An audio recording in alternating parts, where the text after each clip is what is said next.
दोस्तों, इस नए वीडियो में आप सभी का बहुत बहुत स्वागत है। पशु एवं मत्स्य संसाधन विभाग बिहार सरकार की ओर से मुख्यमंत्री तालाब मत्स्यिकी विकास योजना चलाई जा रही है। इसके तहत आमंत्रित ऑनलाइन आवेदन आमंत्रित कर दिया गया है।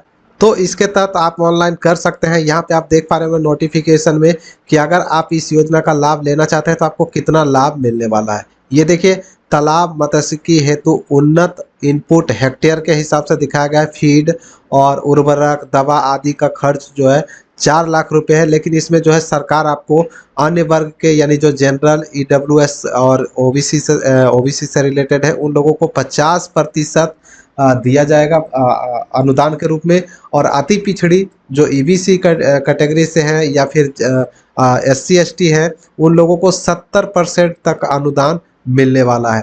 तो ये देखिए, अर्थात दोस्तों अगर 4 लाख का हम 50% देखते हैं तो 2 लाख होता है और 70% देखते हैं तो लगभग 2,80,000 तक का इसमें अनुदान दिया जाता है। एससी एसटी और अति पिछड़ी वर्ग के जो कैंडिडेट होंगे उनको 70% यानी कि 2,80,000 रुपये अनुदान मिलेगा। और जनरल और ईडब्ल्यूएस कैटेगरी से हैं उनको 50% अर्थात 2 लाख रुपए तक का अनुदान दिया जा सकता है। उसी प्रकार से इस योजना में देखेंगे उन्नत मत्स्य बीज उत्पादन यूनिट, एडवांस फिंगरलिंग और स्टैंडर्ड फिंगरलिंग ईयरलिंग एक यूनिट बराबर जो है कम से कम आधा एकड़ होना चाहिए। जिसमें आप देख सकते हैं इसमें 50,000 के 0.56 लाख के लगभग इसमें मिलने वाला है। यानी देख सकते हैं इसमें भी आपको 50% मिलेगा और 70% दिया जाएगा। उसी प्रकार से ट्यूबवेल है, ट्यूबवेल तथा पंप सेट अधिष्ठान अगर आप करते हैं तो इसमें लगभग 75,000 रुपये तक का मिलता है, जिसमें आपको 70% और 50% दी जाती है। तो इसी प्रकार से आप देखेंगे तालाब मत्स्यिकी हेतु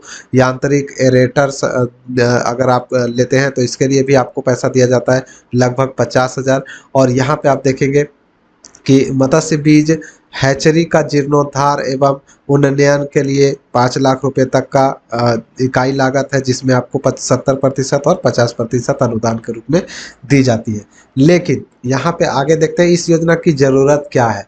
ज़रूरत देखिए, यहाँ पे दिखाया गया है कि योजना का मुख्य उद्देश्य राज्य के तालाब जल संपदाओं में पालन मत्स्यिकी यानी जो मछली पालन होता है को विवेकपूर्ण दोहन करने हेतु मत्स्य उत्पादन के विभिन्न श्रृंखलाओं पर योजनाओं का क्रियान्वयन करते हुए राज्य को मत्स्य यानी मछली उत्पादन के साथ साथ मत्स्य बीज यानी जो मछली का बीज होता है, छोटे छोटे जो बच्चे होते हैं, उसका उत्पादन के क्षेत्र में आत्मनिर्भर बनाना है बिहार को। इसलिए इस योजना को चलाई जा रही है। अब देख लेते हैं नीचे, देखिए इसको कौन कौन से जिलों में लागू किया गया है।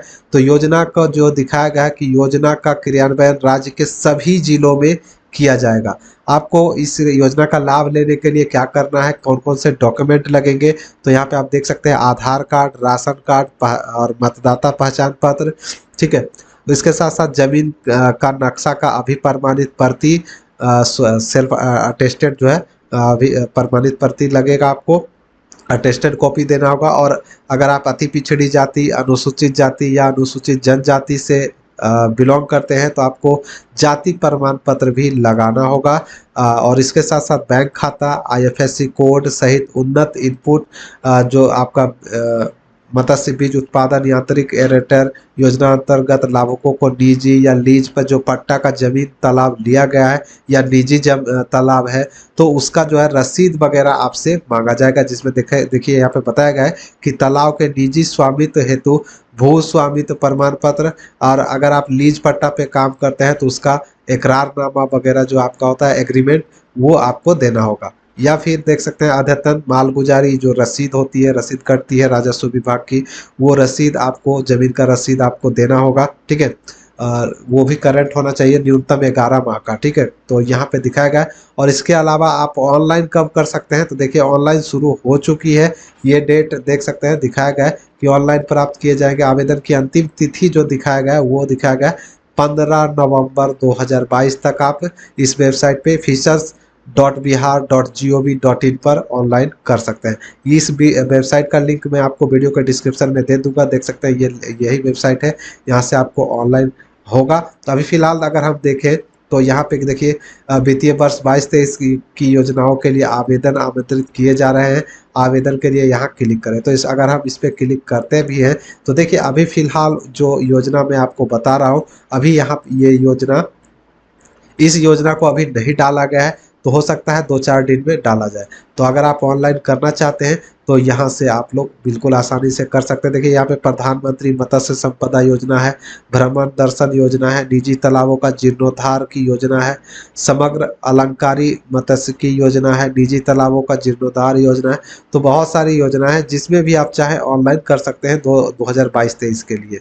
तो अभी जो मैं आपको दिखा रहा था इस योजना, ये मुख्यमंत्री तालाब मत्स्यिकी विकास योजना, ये अभी फिलहाल यहाँ पे नहीं आई है। यहाँ पे आने के बाद आप ऑनलाइन यहाँ से कर सकते हैं। देखिए आवेदन करने हेतु यहाँ क्लिक करें। इस पे जैसा ही आप क्लिक करते हैं तो यहाँ पे आपको रजिस्ट्रेशन वगैरह करना है, ठीक है।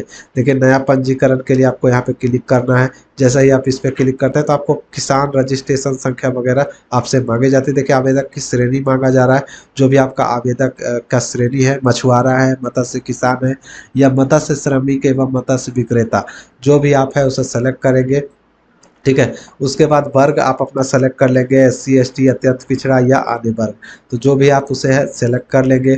उसके बाद यहाँ पे मत्स्य पालन कर रहे हैं या मछली बीज उत्पादन कर रहे हैं या इसके अलावा रसायन के विक्रेता हैं या फीड मिल मालिक है, जो भी आप है यहाँ पे सेलेक्ट करेंगे, टिक कर लेंगे, ठीक है। और उसके बाद यहाँ पे आवेदक का पूरा नाम है, आवेदक का जन्म तिथि है, यहाँ पे कैलेंडर पे क्लिक करके आप जन्म तिथि सेलेक्ट कर लेंगे, आधार संख्या डालेंगे, आवेदक का पिता पति का नाम, फादर का नाम डालेंगे, लिंग सेलेक्ट कर लेंगे, महिला पुरुष जो भी है उसे सेलेक्ट करेंगे, शैक्षणिक योग्यता आपकी क्या है वो डालेंगे, पेशा डालेंगे, परमंडल अपना सेलेक्ट कर लेंगे, जो भी आपका परमंडल है वो सेलेक्ट करेंगे।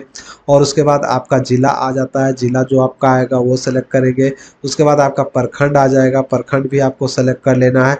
प्रखंड सेलेक्ट करने के बाद यहाँ पे पंचायत आ जाएगी, आपकी पंचायत आपको सेलेक्ट कर लेनी है, वार्ड संख्या आपको सेलेक्ट कर लेनी है, और पूरा अपना एड्रेस यहाँ पे लिख देना है। उसी प्रकार से बैंक का डिटेल भी आपको यहाँ पे फिल करना होगा, कौन से बैंक में आपका खाता है।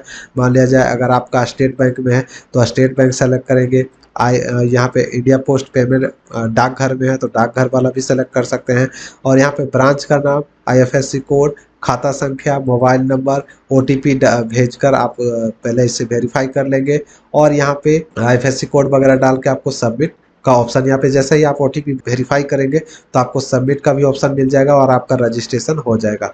उसके बाद आपको लॉगिन करना होता है। तो देखिए यहाँ पे खुल चुका है। यहाँ पे जो आपको रजिस्ट्रेशन नंबर मिलेगा, पासवर्ड मिलेगा, वो सब पासवर्ड डाल कर लॉगिन करेंगे और जो आपका डॉक्यूमेंट वगैरह है वो सारा कुछ अपलोड करके आप फोटो वगैरह अपलोड करके अपना फॉर्म को फाइनल करिएगा। तो इसका लाभ आसानी से मिल सकता है। तो उम्मीद करता हूँ जानकारी क्लियर हुई होगी। अगर कुछ छूट गया है तो कमेंट करें, मैं बताने का प्रयास करूंगा। तो दोस्तों मैं मिलूंगा नेक्स्ट वीडियो में नेक्स्ट अपडेट के साथ, तब तक के लिए बाय, जय हिंद।